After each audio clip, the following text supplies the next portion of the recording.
I think today is the day 4 of this session, and we have listened to all the beautiful pastimes of Lord Sri Krishna through various stages, right? Through various phases. So today, let's see what it is about. But before we start, let's start with our pranam mantras. Om Jnanaatimarandasya Jnananjalashalaakaya Chakshurumritam Yena चक्षुर्मिलितमेन Tasmai तस्मै Shri Guruve श्रीगुरवे Namaha Namo Vishnupadaya Krishna Pristhaya Bhutale Srimate Bhaktivedanta Swamin Niti Namine Namaste Saraswati Deve Gauravani Pracharine Nirvishesha Shunyavadi Pashatya Deshtarine Jai Shri Krishna Chaitanya Prabhu Nityananda Shri Advaita Gadadhar Shivasadi Gaur Bhakta Vrinda Hare Krishna, Krishna Krishna, Hare Hare, Hare Rama, Rama Rama, Hare Hare. Okay, Hare Krishna. Dear devotees, let's start. I hope this thing is not crossing it. Okay. So today we will focus on beautiful pastimes of Krishna in Dwarka. So yesterday, Lalita Govinda Priya Mataji very beautifully she summarized different pastimes. I know these pastimes are so glorious, and I mean we cannot get enough of it, right? Listening to all the pastimes. So in yesterday's pastime, if everyone remembers, it ended at killing of Kansa, right? So Krishna has reached Mathura. That was it, right? Now the most of the pastimes which I would be covering today are when Krishna is in Dwarka. But how did Krishna reach Dwarka, right? So I will just quickly touch upon that too, so that there's a smooth transition from Mathura to Dwarka, and why Krishna moved to Dwarka actually, right? Many devotees ask this question, some know this, some have different ideas, and they're different books have different ideas, right? But it is very beautiful documented in our Srimad Bhagavatam. So let's quickly go over all these pastimes. So these are the key pastimes which I'm going to cover today. The deliverance of Muchukunda, then Krishna and Rukminiji's pastime, then deliverance of demon Bhaumasura, then story of King Nirga, and the meeting of Lord Krishna with Sudama Brahman. So let's cover the first one, Deliverance of Muchukunda. I found a very beautiful painting. This is placed in one of the, in India, it's full of, I mean, we have lots of palaces, right? Old palaces. And they have lots of very old, intricate artwork. So I think this was done, it's not very old, but still it was done in 17th century. And this depicts the different stages of Muchukunda. So actually, when I'm going over, then it will make more sense to everybody. So let's quickly start with this. This is 1 second. Let me minimize my window. Okay. Yes. So, so the first one, right? So here you can see a picture on the right, but we'll come to that. This is Muchukunda, but we'll come to that. Before that, where I started with, right? So Krishna was in Mathura, right? He killed Kansa, and now Krishna is living with Devki ji, Vasudev ji, and rest of the Mathura, right? He is not planning to return to Vrindavan. Vrindavan Vasis are really sad, and but we are not going there. That itself is a very long story. But so what happened when Kansa was killed, right? So Kansa is killed, and Kansa is son-in-law of Jarasandha. This is the character we hear in Mahabharata, right? So this Jarasandha is also a very powerful king, and he has a very huge army. So what he did to revenge his son-in-law's death, what he did, he planned, he gathered all his armies and everything, and with very huge army, he surrounded Mathura city and he attacked Mathura. And but he got defeated by Krishna and Balram. And not only once, 17 times he tried that, right? 17 times he attacked, and 17 times he got defeated. But then what happened? There is another personality now coming here. He is the king of the Yavanas, and he is closer to Mathura only, and his name is Kalyavana. This Kalyavana also has a very interesting background story. He's a demon, right? But he came into existence because in the past, Gargamuni, who is also Vasudevji's and Yadu dynasty's sage, right? So he, or in the past, he was, there is a short pastime, I'll say in short, there's a pastime when he was, humored by his brother-in-law. And the Yadu kings, the proud Yadu kings that time, they started making fun of him. Garmuni got offended and he said he created this personality. And he said, this person, this Kalyavana, no one would be able to defeat him in the battle. So this is the boon this Kalyavana got. And second, what he said, and the Yadu dynasty, especially Yadu dynasty, no one would be able to defeat him in the battlefield. So Yadu dynasty would be, scared of this Kalyavana. So that's why he was created. And then Narad Muni also assists in Krishna's pastimes, right? He goes there, he tells Kansa, you know where he is? He's there, he's in Vrindavan, go get him. So now Narad Muni approached this Kalyavana, he's making sure, he's assisting Lord in his pastimes. So he approached Kalyavana and he said that, oh, you're so strong, right? And he said, yeah, I can attack. And he asked, Kalyavana asked Narad Muni, so who is the strongest? I'm so strong. All these kings, they are not worthy of my fight, right? Who should I fight? So then he said, okay, then you go and attack Mathura. Go and attack Krishna, Lord Shri Krishna. He is Supreme Personality. He is Vishnu himself. Go and attack him, right?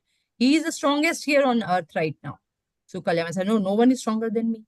And what happened now? Kalyavana is planning to attack Mathura. He is planning to attack Mathura and he attacked Mathura. This is the time when Kalyavana attacked Mathura and Krishna and Balram are expecting Jarasandh also to come and attack Mathura 18th time in just about few days, within 1 or 2 days, I think. He was about to attack. So then Krishna thought of a plan. He's Supreme Personality of Godhead. He knows everything and he has a plan for everything. And with his one action also, he completes multiple things at the same time. That we'll learn how. So what he did first, Krishna also thought, it's now the army, Mathura city is unnecessarily getting scared. The residents of Mathura are unnecessarily getting scared by this Kalyavana. Then Jarasandha would also come. Krishna is there, he can take care of all these personalities, right? But he has a different plan. So what he did to make sure that these Jarasandha, Kalyavana, nobody bothers Mathura residents, right? Or they are not affected by these war-like conditions. So what he did, he moved all the residents of Mathura to a city which was built in just one day, or actually one night, by none other than Vishwakarma. And Krishna built this most opulent city of Dwarka, which, even demigods were like envious of. They were like, what is this? I mean, it has so much opulence, big, huge gopuras, big gates, and it was like a fort here in middle of ocean. It has all the opulence which anyone can even think of, possibly think of, and cannot even think of. That was all. Then he moved all the residents of Mathura there. So their relatives are all safe. Now Krishna will take care of Jarasandha. And before Jarasandha, Kalyavana is already here, right? How Krishna takes care of Kalyavana, that's very interesting. So Krishna, he alone, single-handedly, he just walked out of Mathura city. And he saw Kalyavana is there, standing with his huge army. He walked past them. And when he's walking, that too bare feet. And Kalyavana saw, who is this person? Like, he's like shining in the beautiful yellow garments, which is like lightning. And his bodily complexion is like bluish black cloud. He's so beautiful. And he was fortunate to see the Kaustuba mani also on his chest. And he recognized, this is the description which fits what Narad Muni explained me about Vasudeva. So he knew this is Krishna. And what is he? He said, but doesn't have any weapons. I'm here to fight with him. Look at his courage. How audacity. Look at his audacity, right? He's here, that to barefoot in the battlefield without any weapon. Said, okay, fair enough. I'm going to, fight with him with bare hands. So what he did, And Krishna just passed by him. So he said, "Oh, he's just here. Let me chase him." And he tries to chase Krishna. Krishna is walking. Kalyavana is trying to run on full speed, with full speed. He is not able to catch Krishna. He is not able to catch Krishna. Remember, when we go back to Vrindavan's pastime, who was able to catch Krishna? Only Mother Only Mother Yashoda, Yashoda. right? And why she was able to catch Krishna? You need to have that love and devotion for Krishna. You can bind Krishna only with your love. So can we imagine the Kalyavana would be able to catch and bind Krishna? No, he can't do that, right? So he kept on chasing, chasing, chasing. Krishna is nicely walking, walking, and Krishna took him to a cave. And this is a very dark cave, right? Kalyavana entered. And meanwhile, Kalyavana is chastising Krishna. Oh, you are running away. What are you doing? You're showing your back to the battlefield. I'm here. I'm challenging you. You're running away from me. And he's just doing that, all puffed up Kalyavana. Because he's thinking that I'm the strongest person in the world right now. I can defeat anybody in the Yadu dynasty. I have this boon also. So he's just following. And he entered the cave. And he saw it was dark, and he saw somebody is lying down on the floor and just sleeping. He said, "Oh my God, look at Krishna's pride. He's thinking, he's tired. Now he can relax." So he went there and he just kicked the personality who was sleeping on the ground. Who was this personality? This personality opened the eyes, and when he opened the eyes, he looked at Kalyavana, and the fire came out of his eyes, and Kalyavana is instantly burned to ashes. And there was somebody, our beloved Lord Shri Krishna, watching this from a distance, as you can see in this picture also, right? In his forearm form, he is there, and he's watching. When Kalyavana is burned to ashes, then this personality, who is none other than King Muchukunda. So King Muchukunda is also a magnanimous personality. And he is a magnanimous personality. And he looked around, and then he saw who is there. And he saw Krishna in his forearm form, Vishnu form. And he's looking at him, long, I can explain right now, looking, club in his hand, conch shell in his hand, chakra in one hand, twirling lotus with beautiful yellow garment, silken garment. And he's like so bright, like he can put millions of moons to shame with the brightness. And he's noticed that even the dark cave itself has some luster in it, it's shining. So he's thinking, is this a demigod? Is this supreme personality? Is this a god of a particular higher planetary system? Who is he? So he was wondering, and then he very nicely bowed down and he addressed and he questioned Lord Shri Krishna. And before that, he introduced himself. And when he introduced himself, then he says, he introduced, who is he? So this is King Muchukunda, right? First, before that, he asked, "Who are you who have come to this mountain cave in the forest, having walked on the thorny ground with your feet as soft as lotus petals?" A devotee or a person, a great personality can actually identify Lord. No one, the demons cannot see. Demon did not see the lotus petal feet or anything like that, right? So in the beautiful words, he's asking such in a very appropriate way, following all the Vaishnava etiquettes. He's asking and questioning. Before that, when he questioned, he introduced himself. This is, he said that I am King Muchukunda. I am in the Ikshvaku dynasty, right? And I have been sleeping. Actually, he was sleeping for million years. And he helped demigods. He fought with the demons when there was a great fight of war between the demigods and the demons. He fought very bravely and he helped demigods defeat the demons. And when he fought for thousands of years and he was so exhausted, the demigods asked him for a boon. He said, I'm so exhausted. After all this fight, I just want to rest now. I will go, I'll sleep. Just give me one boon. If somebody tries to disturb my sleep, right, I will burn that person to ashes. Krishna knew this because why Krishna knows this? He's a supreme personality of Godhead. Also, he's the super soul within everyone's heart, right? So he knew everything. He is omniscient and he's omnipotent also. He has lots of plans. So with one step, one plan, what he did, he entered the cave not only to deliver this Kalyavana, but also to deliver Muchukunda, and how he is showing Lord Shri Krishna is there in front of Muchukunda, right? And then Lord Shri Krishna introduced, but he introduced in a very nice way. He said, he did not say, I am Vasudev, I am son of Vasudev, Devki ji is my mother. No, he told the truth. He said, my dear friend, I have taken thousands of births, lived thousands of lives, accepted thousands of names. In fact, my births, activities, names are limitless. And thus, even I cannot count them. And after many lifetimes, I've taken, like this, I keep on appearing on earth, right, when it is needed. And now, right now, I appeared as Vasudev, son of Vasudev and Devki. This is how he introduced. This is his current, he said, this is my current birth. That's why I have appeared. And this reminds me of the shloka, right? Like he's saying, like, Janma karma cha me divyam, right? Who can know? Krishna's Janma, birth, appearance, as well as karma, both are divyam, right? Because it's not once. He's appearing, constantly appearing lifetime after life. So for, and here, and or maybe in other planets. So he's continuously appearing, and he just appears. He doesn't take birth, right? And his activities are also equally transcendental. So this is what Krishna is also saying here, right? It's like something similar in Bhagavad Gita. It is there. Then the Muchukunda, he starts his prayers. So I've just given the reference because if I start the prayers of Muchukunda, that will take lots of time. But in Srimad Bhagavatam, Canto 10, chapter 51, from verses 45 to 57, Muchukunda's beautiful prayers are there, where he is praising Lord Shri Krishna. He's saying, oh Lord, people of this world, they're bewildered by your illusory energy, right? And he's admitting, I was also bewildered.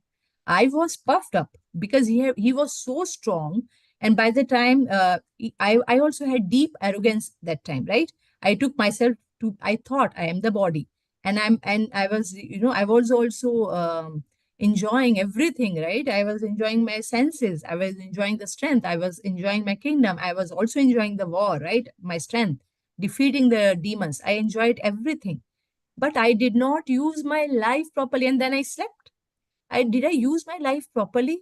Did I understand the meaning of my life or anybody's, the human being's life, right? What is actual meaning of that? I did not even understand that. So I just wasted all my time. Now you are here. I'm so blessed. And Krishna, very pleased with his word, Krishna asked for, he said, ask, I can give you, oh Emperor Great Ruler, your mind is so pure. Okay. And so I am giving you a boon. Ask me for any benediction. And then Muchukunda said again, same thing, right? He said, no, your energy, illusory energy, it has been doing that. These things, as Prahlad Maharaj also said, these are like broken pieces of glasses. I'm not after them. So he's also saying something similar to it, right? I've been, I know that this material world, it's full of miseries, and I'm also doing that, thinking. We all live in an illusion. There is some happiness coming our way, but it doesn't come for real. We just keep on trying and trying and trying for that. So I don't want all these things. If you want to give me a boon, give me a boon that I am never diverted by any material blessing, right? I am just blessed that I approach your lotus feet and I can see you. You are right now in front of me. This is the greatest boon, right? And just give me a boon that I never forget you. So then Muchukunda's Krishna was so happy, and then he blessed him that yes, you will never in this lifetime you will never bless you. You would not forget me. You will always have me. I give you this unflinching faith would be there, and then in next lifetime also you will have to take the birth again because as a Kshatriya you were killing, right? So then in next lifetime you will have to take a birth again, and then you'll be born as an excellent Brahmana and their greatest well-wisher of all creatures, and then you will certainly come to me. So this was the Muchukunda's prayers, very beautiful prayers if anyone wants to refer to. So with that, we'll move on to the next pastime. I think first pastime took lots of time. I'll try to be quick for the next one. This is a story which many people would have heard. Krishna kidnaps Rukmaniji. This is the picture when Krishna actually got hold of Rukmaniji.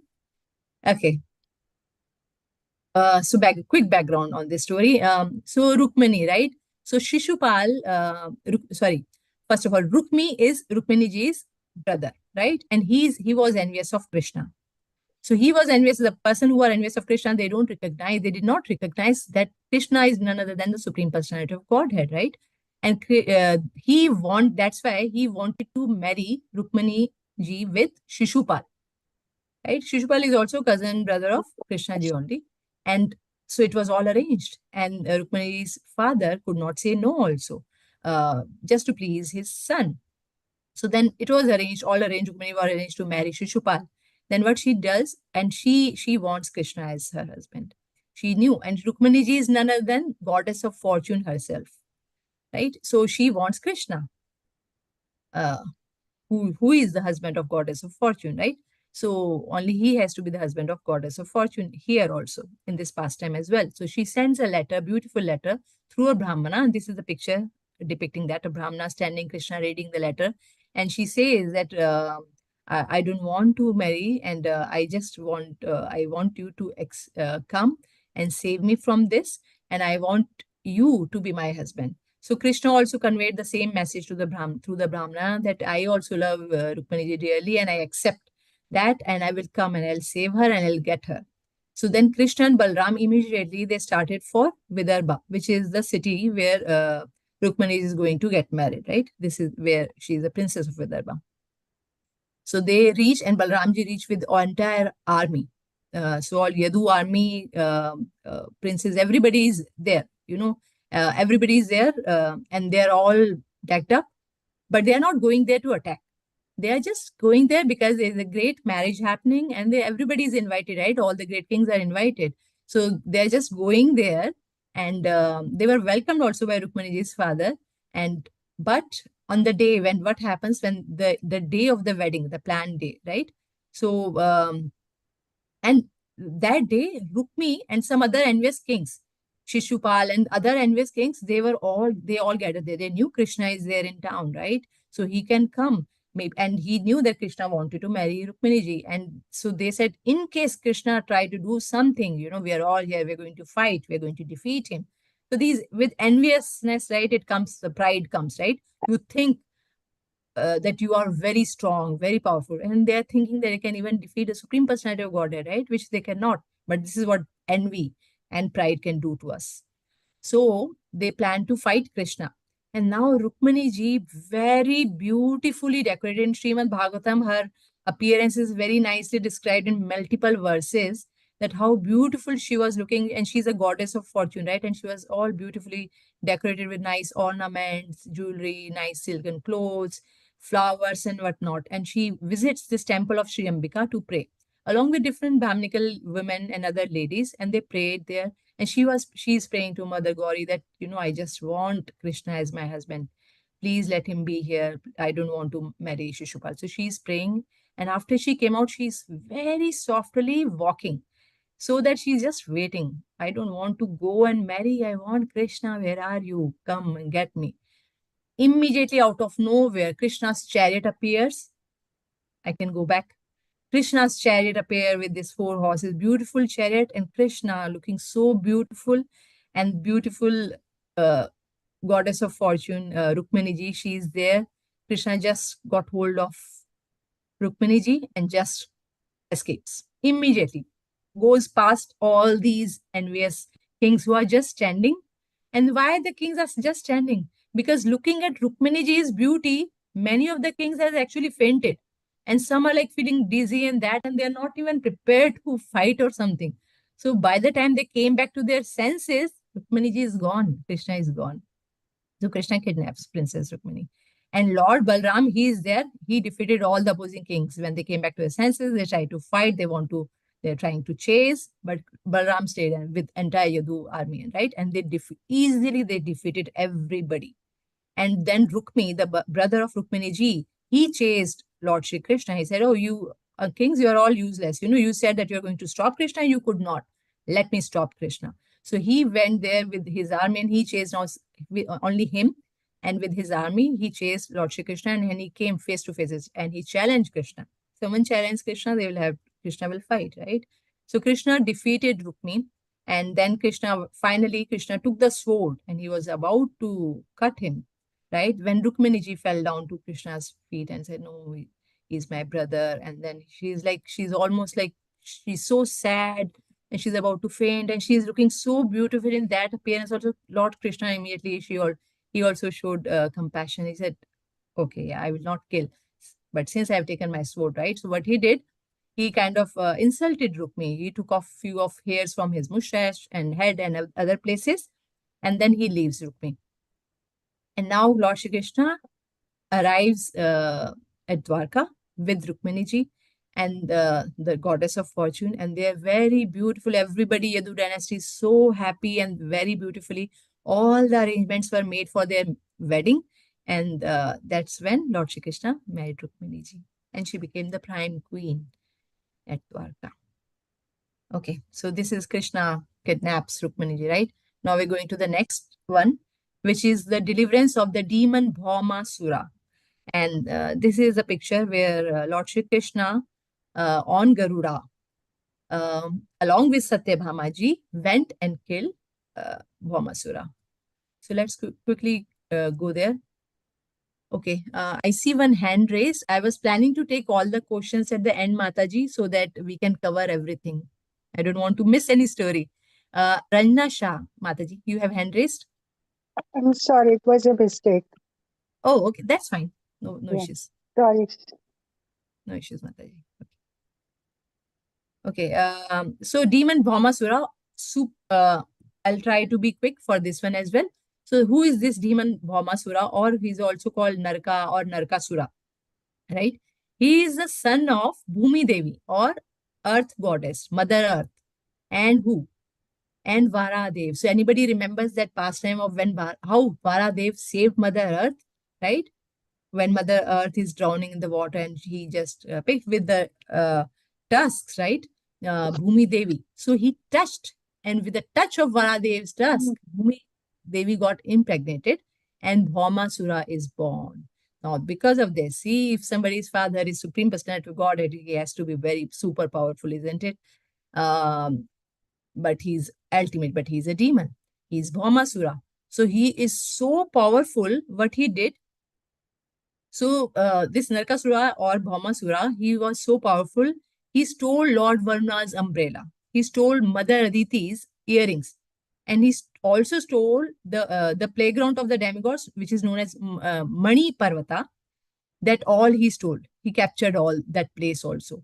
So when he did all these things, and also not only that, you see all these different princesses at this time, 16,100 princesses. He attacked many kings and he got all their daughters, the princesses, they captured all these princesses standing down, standing in those jharokas or windows. They're all there, right, on the balconies.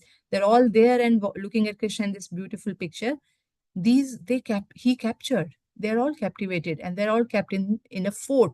And this fort is not an ordinary fort. So we'll come to that.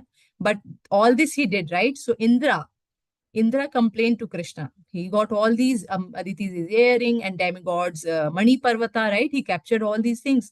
So demigods are not happy. Indra went there to Krishna. You are the only one, Supreme Personality. You can only do. You can only save us from all these things, right? So he pleaded. And Krishna immediately, along with Satyabhamaji, on the Vahan Garuda, he immediately reached Bhaumasura's capital city with Satyabhama. And this Bhaumasura city, I mean, it was so huge, and it was huge, and it was like a fort. And it's not an ordinary fort. It's not like a ordinary fort of, like, I would say, even 1,000 years back or something, when the kings used to have forts and all those things. No, it was not that. It was super strong in a way. Like, there were different barriers in between. There was a great fort with great huge gates and guards and armies. And then there was a canal, water canal, which no one can cross, right? Maybe full of crocodiles and all those. And then also, like, this is one barrier, then two barrier. And the third barrier was also there. Some kind of gas was there, poisonous gas. Someone can cross the water, okay, then poisonous gas is there. If after that, beyond, there's a demon Mura, who is part of Bhaumasura's army, so a commander in Bhaumasura's army, this demon Mura, he created a electric wire kind of network, kind of a thing around after the poisonous. So this was the kind of barriers around this city where where Bhaumasura is situated, right? So Krishna, he cut everything. He has Sudarshan Chakra. He cut everything, all these barriers, immediate, tuck, tuck, tuck, tuck, everything all done. He just crossed everything and he just, right, he's still on the Garuda with Satyabhama. So, see, this is what, if anybody goes, we say you have to go fight somebody, would you take your wife, ride on a, some open vehicle? Let's say, you cannot ride on a bird, but you ride on an open vehicle so someone can go and attack on you or your wife. You would not do that, right? Unless you are that confident, unless you know you are the Supreme Personality of Godhead, no one dare touch a hair also of yours or your loved ones, right? Or who are in your protection. So this is Krishna, right? So Krishna went with Satyabhamaji and on Garuda, and he killed. And then this demon Mura also came. He heard Krishna's conch shell sound, and the whole earth is like trembling. He said, "What is this thing?" And then he came out, and then he tried to attack Krishna with various things. He attacked Garuda also. Very fierce battle happened. Krishna cut his neck with the Sudarshan Chakra. Bhaumasura also came out after this. And he also tried, everything. He was very powerful and there was a very fierce battle. But everything, Krishna kept on cutting with his arrows, club, everything. He cut everything, whatever weapons he had. And ultimately, in the previous picture, as we are seeing, Krishna cutting with the Sudarshan Chakra, his head as well. So Krishna, this is how Krishna killed Bhaumasura. When Bhaumasura was killed, then Bhumi Devi appeared. And Bhumi Devi, earth goddess, Prithvi Devi, she appeared and she appeared with the son of Bhaumasura and she said, he's little scared. This boy, take him in under your protection, your shelter. And here are everything, right, which Bhaumasura stole from different demigods. So he returned like Mother Aditi's earring, Lord Varna's umbrella, and Mani Parvata, everything. She's returning whatever was captured, right? So she's returning. Plus, also, she took Krishna to Bhaumasura's palace, right? Where, when Krishna entered, these 16,100 princesses are there. And it said that when Krishna entered, these princesses were watching Krishna entering and they were captivated by the appearance. Krishna is the most beautiful in the all the three worlds and everywhere in the material world, spiritual world, and beyond, whatever it is. Krishna is the most beautiful. And if you have a pure heart, and why these princesses have a very pure heart to see Krishna's beauty? Because they are also expansions of goddess of fortune only. So these princesses also, they just thought and they prayed to Providence, we want him as our husband. Krishna, as a super soul, as a supreme lord, he knows. And he said, yes, okay, you will be. I agree to marry all 16,100 princesses. And this is also the story. And, some people ask, why Krishna married so many? So this is the reason, right? That's Krishna agreed. He doesn't say he bestows all his blessings to all the devotees, right? And he agreed to their wish. Okay, I'll fulfill your wish. So he agrees, and then he sent them along with beautiful palanquins decorated with all the wealth to dispatch them to Dwarka. And now Krishna and Satyabhama on the Garuda, they goes to Amravati. They returned Mother Aditi's earring, and now Satyabhama remembers something. So she remembers Krishna once promised, Satyabhama, I will get you a parijat tree only. I gave one flower to Rukmini ji, and you got little jealous, and you said, I also want the flower you didn't give me. And Krishna said, why do you want a flower? I will give you a tree. So Satyabhama thought of that. She saw a parijat tree. She uprooted the tree and took it on Garuda, right? But now Indra, who just got the earrings back and who was happy just few minutes back that Bhaumasura is defeated and who thanked Krishna, now he's angry and he attacked on Krishna. Immediately he is angry and he's attacked. Oh, you took without asking me my parijat flower, which belongs only to the heavenly planets you are taking, you want to take it to earth? He attacked Krishna, and who will win, right? Krishna only. So Krishna immediately defeated, right? And Krishna came back to Dwarka, and there he marries all these 60,100 princesses at Dwarka. Very lavish wedding, very beautifully everything was done. And Krishna also had these 16,100 princesses. Krishna manifested in 16,100 right? Actually, more than that, because Krishna has 16,108 queens, right?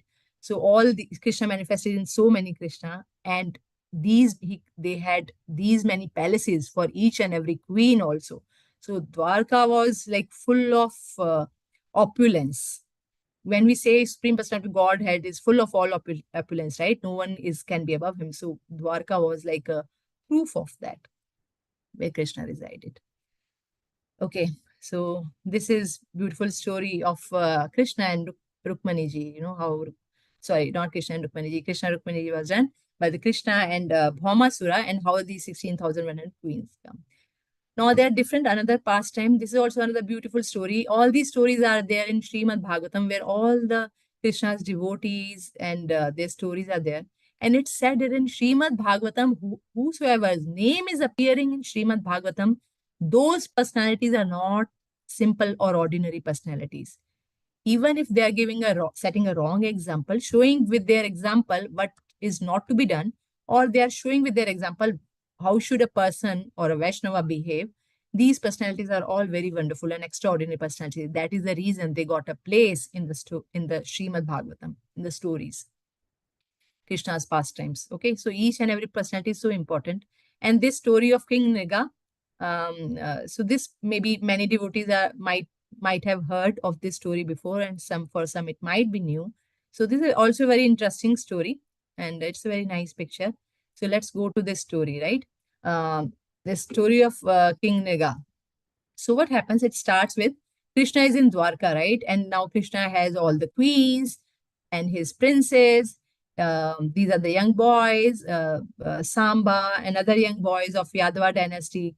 They're all there. They're having a picnic in the forest, right? And after playing for a long time, they're very thirsty.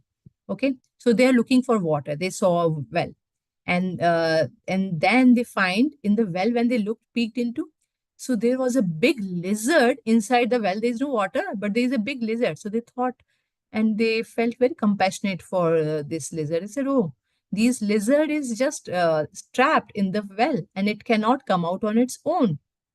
So we have to help." They tried by different means. They did lots of things, but they could not.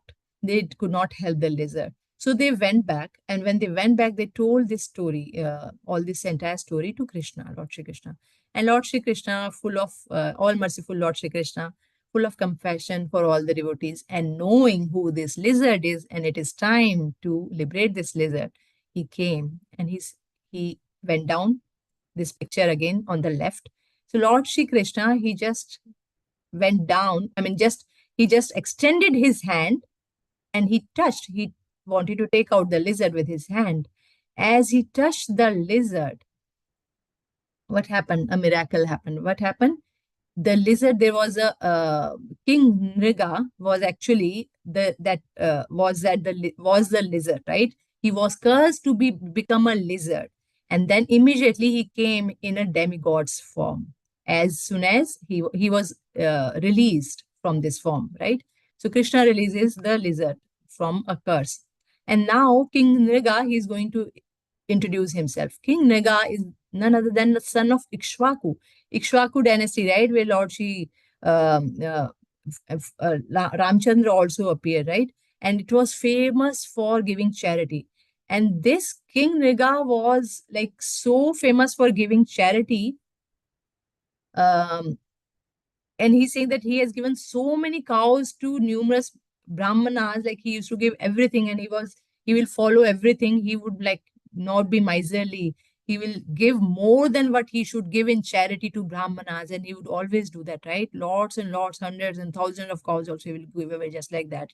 And not a simple ordinary cow, right? All decked up in all ornaments, jewelry, gold on their horns also, beautiful garments. So like that, all decked up. This is how he used to donate everything, right? In charity, he used to give. So one time, out of from destiny, right? It was all his destiny. Somehow one day, what happened? One of the cow he donated to one of the Brahman. Somehow it got mixed. It forgot its way, so it got mixed in the herd of King Nriga's cows, which he was going to donate to some other Brahman. And he donated that to other Brahman. As other Brahman is taking, this the first Brahman who was the first owner of this cow, right? He said, "This is my cow. This is my cow." And the Brahmana started fighting. They had a big fight and they went in front and they say, my cow, no, I got it. No, I got this. So this was given to me in charity. No, this was given to me in charity. No, and nobody's lying, right? They're both right. It's just out of destiny. This all happened. They went to King Nriga and he is confused and he's amazed. How did this happen? How did this blunder happen? That did I take something accidentally, another Brahman, something I gave away in charity? Did I took it back by mistake? And I gave the same thing to somebody else? Taking something from Brahmana back is it's a big thing. This person, this personality, King Nirga, who is so pious, he knew what does it mean. He is just going to fall down and all his, not only him, but also other people in his family will also fall down if this happens, if he allows this. So he tries to, he pleaded, please, maybe some misunderstanding happened, I will give both of you 100,000 cows each in place of this one cow. Okay, both of you, please be happy. But these Brahmanas, they are not after money or anything, right? So they are no, you gave this in charity. It's a matter of principle. You gave this cow to us in charity.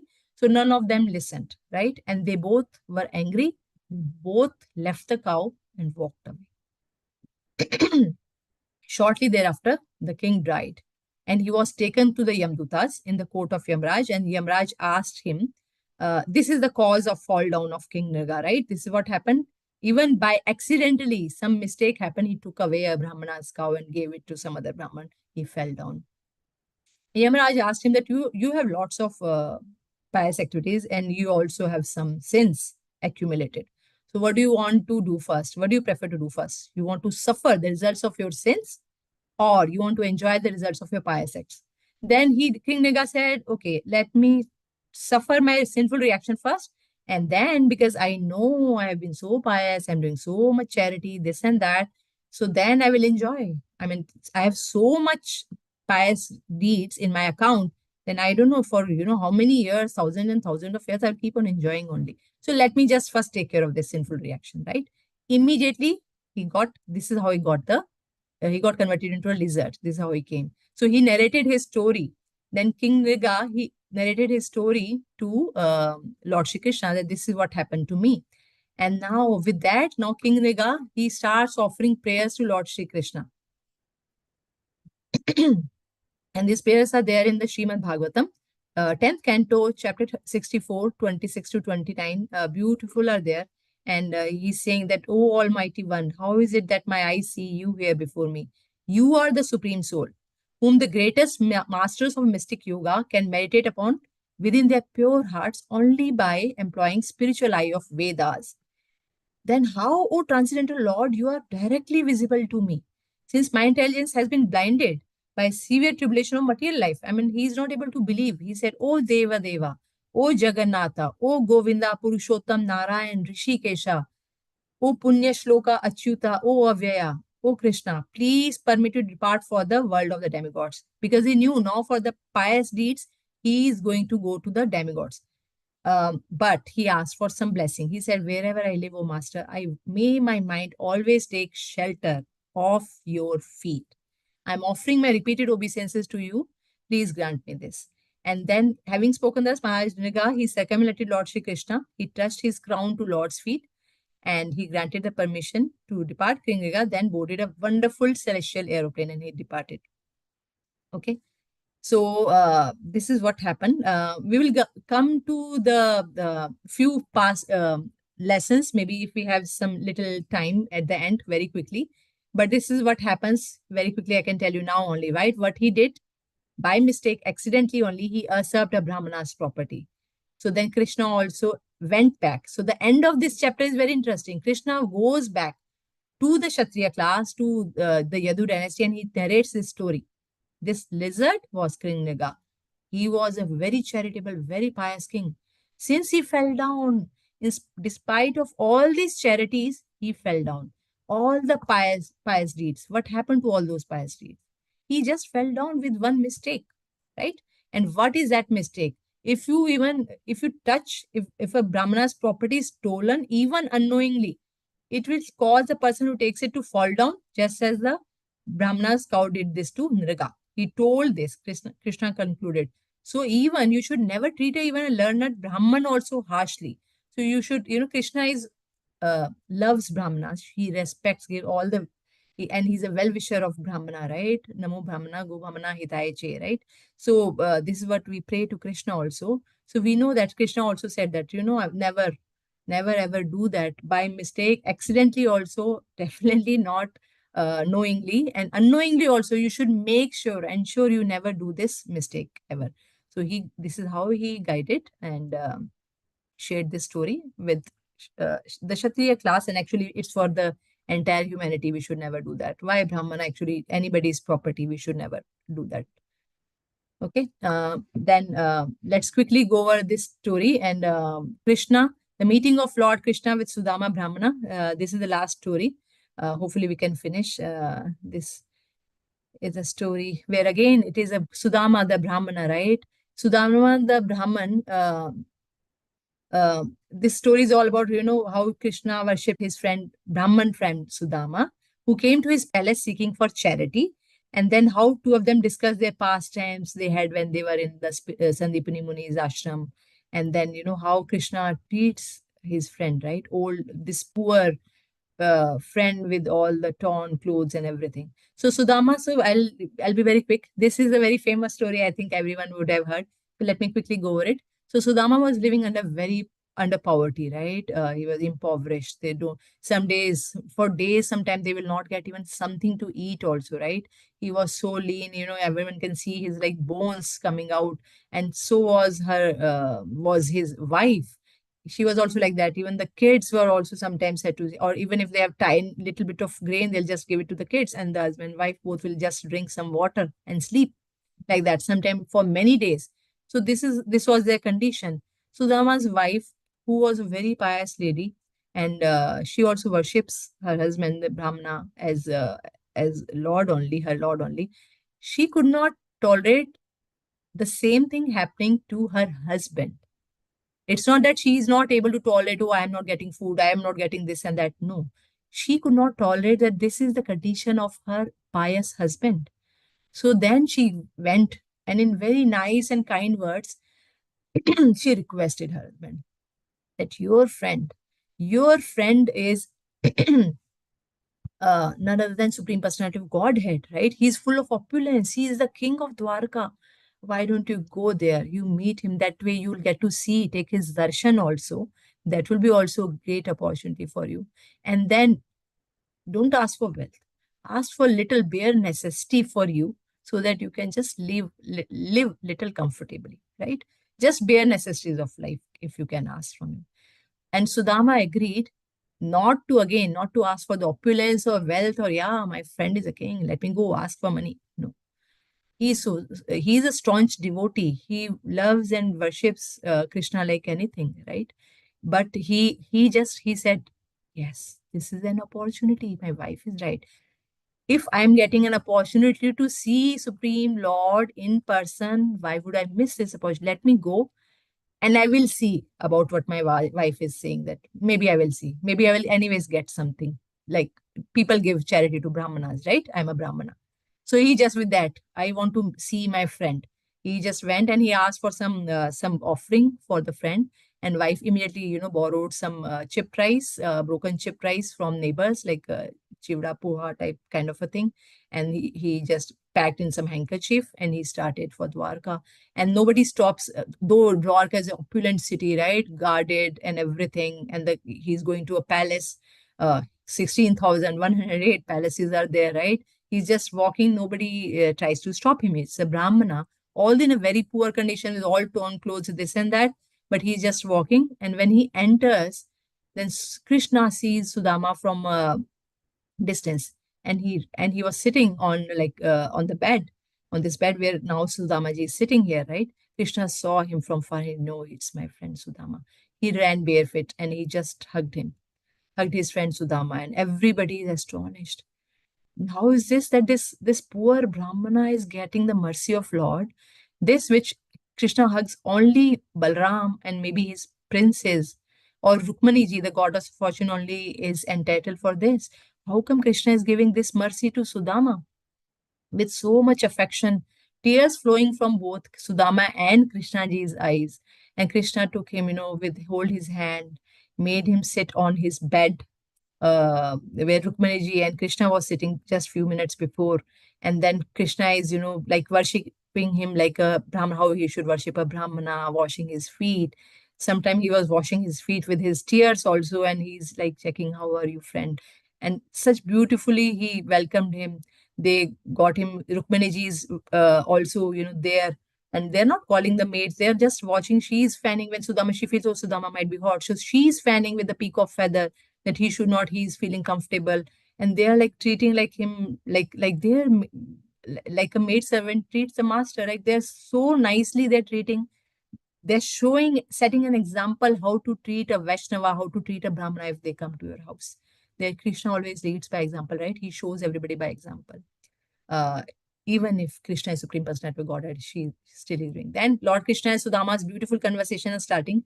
This is Srimad Bhagavatam, 10 point, Canto 10, chapter 80, verses 28 to 45.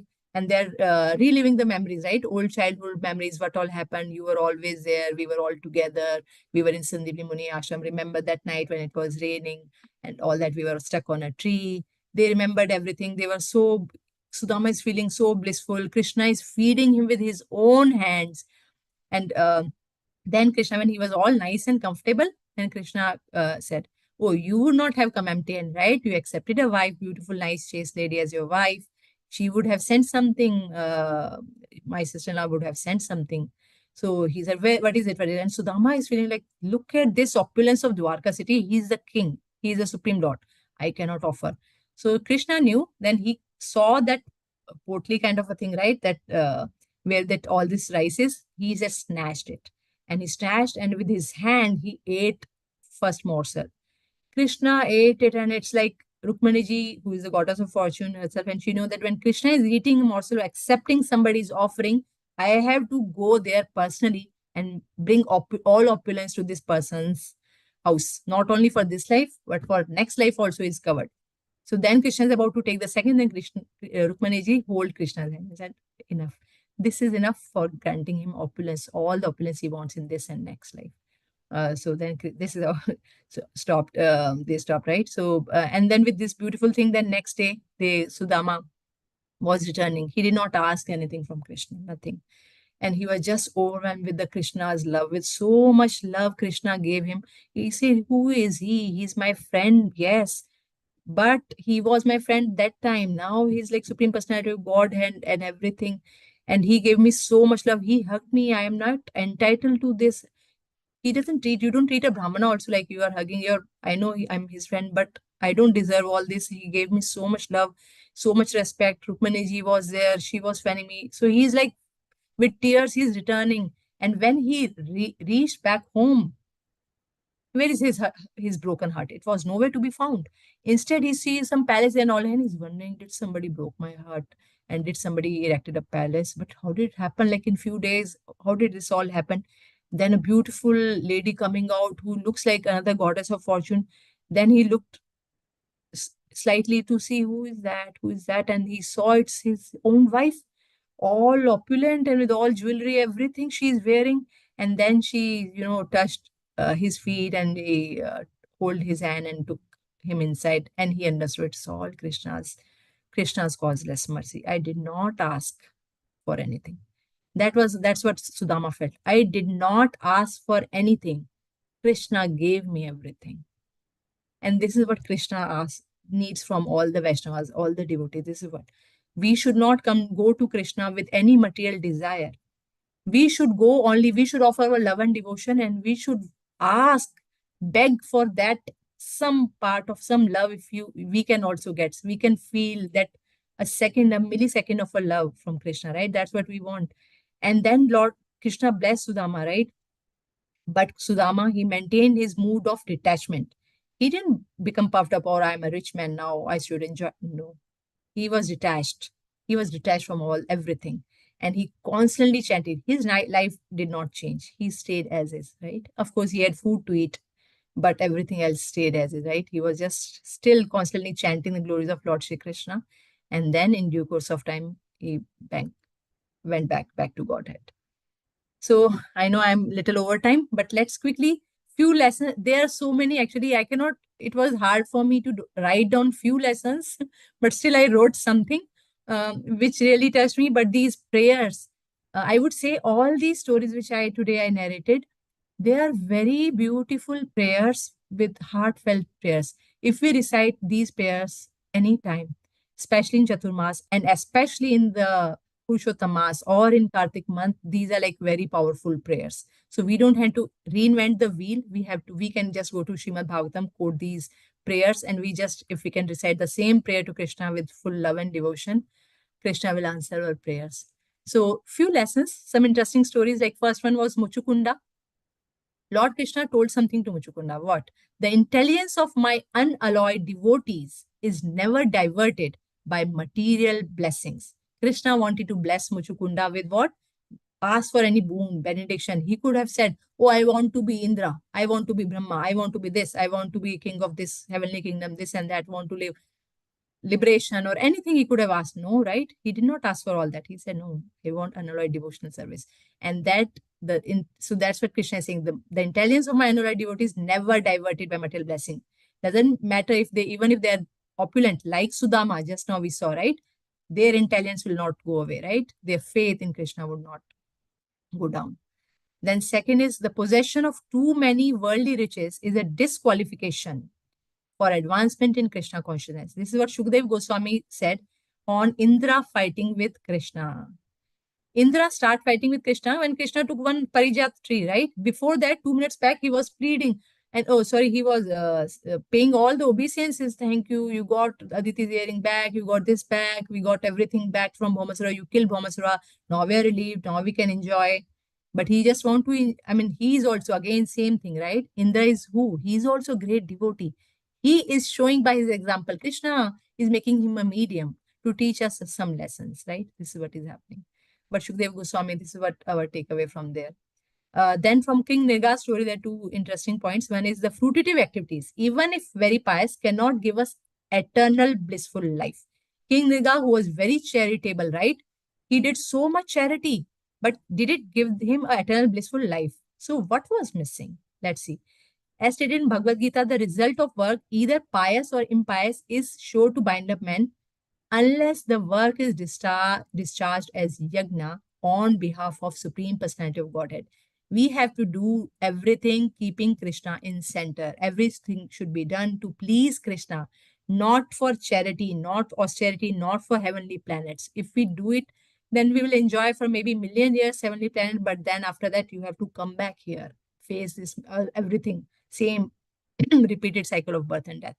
And the last one is Krishna to Sudama. Krishna is saying this to Sudama. He said that I, the soul of all beings, am not as satisfied by ritual worship, Brahminical initiation, penances, or discipline as I am by faithful service rendered to one's spiritual master. When Krishna was talking about Sandipani Muni, that time he said this thing when they were discussing. I am more pleased by what? Faithful service rendered to one's spiritual master. Even if you are a staunch devotee of Krishna, but if you also add to that faithful service rendered to one's spiritual master, Krishna is more pleased with you. So this is a beautiful thing. And there are so many beautiful takeaways actually. So I just wanted to give you a few glimpses here and there. With that, I think I have 7 minutes extra, maybe couple of minutes. If anybody has any questions, I will try to answer the questions. Okay, and I can stop sharing.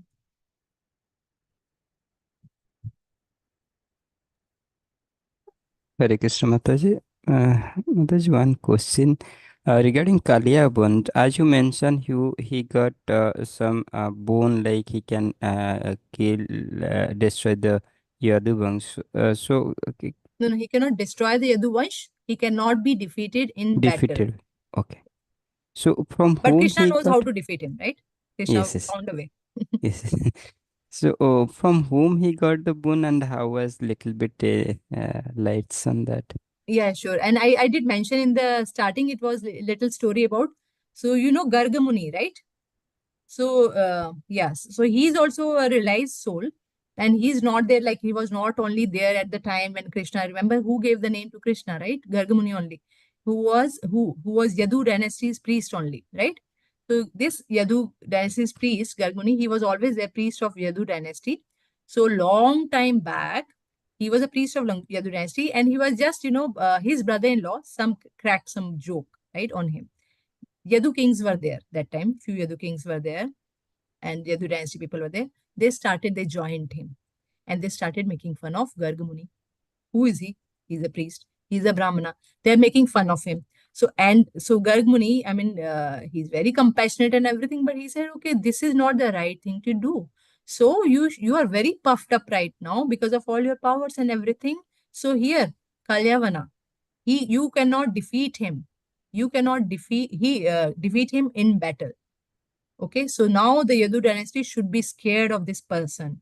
You think that you are unconquerable, you can, no one can defeat you in battle. You are the most powerful one here on earth, and maybe even for heavenly planets, or someone wants to come and fight. Krishna is with you, no one can be defeated. No, he's there. So that is the background of Kalyavana, right? So this is how this Kalyavana came into being. And when he's with this boon, when the demons get the boon, what they do?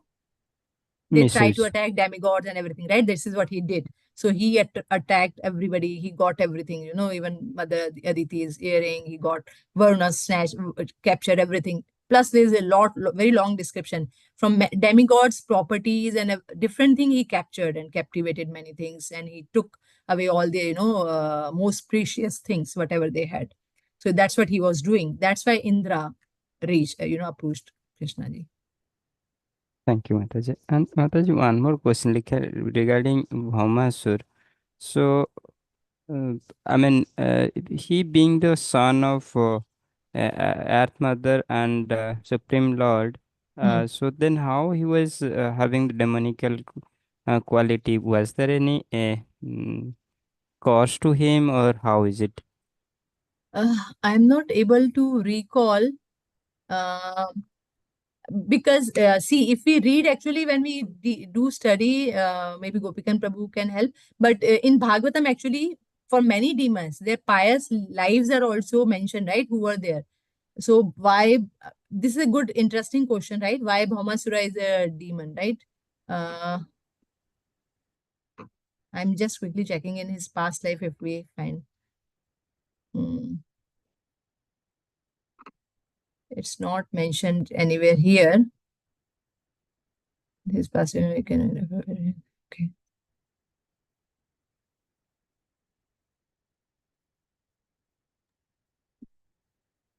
So maybe, I mean, we can find Prabhu, if you, I mean, we can share something. It must be there.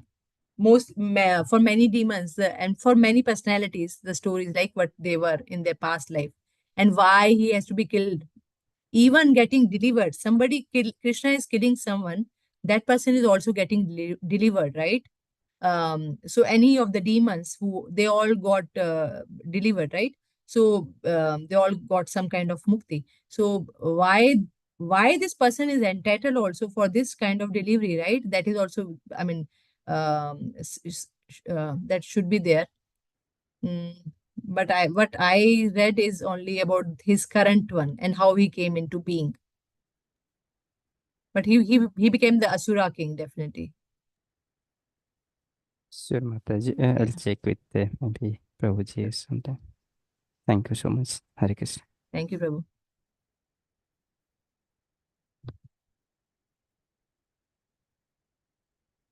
Okay. I don't see any hand And raised. Yeah. one more thing, Mataji. I mean, we might have misunderstood or heard in different sources, not authorized source. Like Rukmani, mother, when she stopped Lord Krishna while eating the popped rice which Sudama brought. So after Mm. one or twice he took, then he stopped. So outside, sometime people say like because of all the opulences from Dwarka will go to Sudama. That is not right, right? So No. whatever is needed was enough given, because of that reason she stopped. Krishna is full of opulence, right? How Mm-hmm. can something go away from Exactly. Dwarka? And Exactly. nothing, like when Sudama also became, so his palaces, it's not that someone took a palace from Mm-hmm. Dwarka to Sudama's house place, replaced it, right? Nothing like that happened, right? It manifested. Mm-hmm. Immediately his hut was gone and the palace appeared. Immediately his wife, his kids got all the beautiful garments and everything. Immediately they were full, I mean, they were all luminescent, right? Can someone give that, right? Can someone bring back your health also immediately? They can give you money, they can buy you a house, this and that, right? But this only Supreme Personality of Godhead, only with the blessings of Lord Shri Krishna, and also the blessings of through Krishna, the Mm-hmm. blessings of Goddess of Fortune, right? All the wealth came, and it's not that, it's not like a bank, right? It's that Krishna has million, gazillion, $1 billion, and only this person will get. Oh no, he gave this much to him, so it's debited, it's credited. Krishna, I mean, So, it's he so can create basically she many stops Dwarka because also. sorry on this. So she stopped because whatever was given was enough for Sudama. So that's where she stopped. That is enough for Sudama. He said that with the, if you take that, I have also read, like if you take the second one, you have to I have to go there and serve him. The Goddess of Fortune will have to go there and serve him. And I also heard one more was like, if you give it, then the uh, this is like enough for the world, right? You'll have to give away like 3 worlds opulence will go to him. But it's not, it will not finish. It's not that it will be finished and it will go and everybody else will be impoverished or full of poverty. That didn't happen, right? So it is not plus and minus maths kind of logic. Mhm. If Krishna wants to give and Gods of Fortune wants to give, it's not they are taking it out of their wallet and giving, right? Got it, Mataji. Hare Krishna. Thank you for nice questions. Okay, I think we were late and we have something else as well. It's 8:15. So we can end this call. Thank you so much. Do I have any hand raised? iPhone 13. Hare Krishna Mataji, Dandavat Pranam. Correction, Mataji. Yeah, And I just wanted to, I heard from certain Maharaja's lectures that it is due to Bhaumasura's association with Narakasura and all other his demoniac friends. He developed that demoniac character. It became more. So it was because of his association he turned out to be more demoniac. more demonic. And Yeah, yeah. that's why he thought of doing. So however, you're having how much ever good characters, if you are associated with bad people, all Hmm. your good characters just don't remain. Yeah, okay. On that line, yes, I have also heard. I mean, I also heard something addition. Like even if you are from a great parentage, right? Still, if you go comes into a very bad association, you can Yeah, still go into that. It's like yeah, that explanation also I've heard. But yeah. what Prabhu was asking past life, or who was Bhamasura, that I don't even recall. Mm, Might have heard, but I don't recall right now. yeah. This was answered. Means like why though he being Krishna's son, why he was so demoniac in nature. So that Yes, was answered like that, that way. Yeah, because of the because of bad association. bad association. Thank you Yeah. so Thank much, you so much, Mataji. Mataji. Okay, so if there are no more questions, then maybe we can end this call. Um, वाञ्छाकल्पता रुभेश च कृपा सिन्धुभव एव च पतितानां पावनेभ्यो वैष्णवेभ्यो नमो नमः अनंत कोटि वैष्णव की जय नमः की जय हरे Krishna thank you everyone for joining Hari बोल Thank you, Mataji. Hare Krishna. Hare Thank you, Krishna Mataji. Mataji. Hare Krishna. Thank you. Hare Krishna.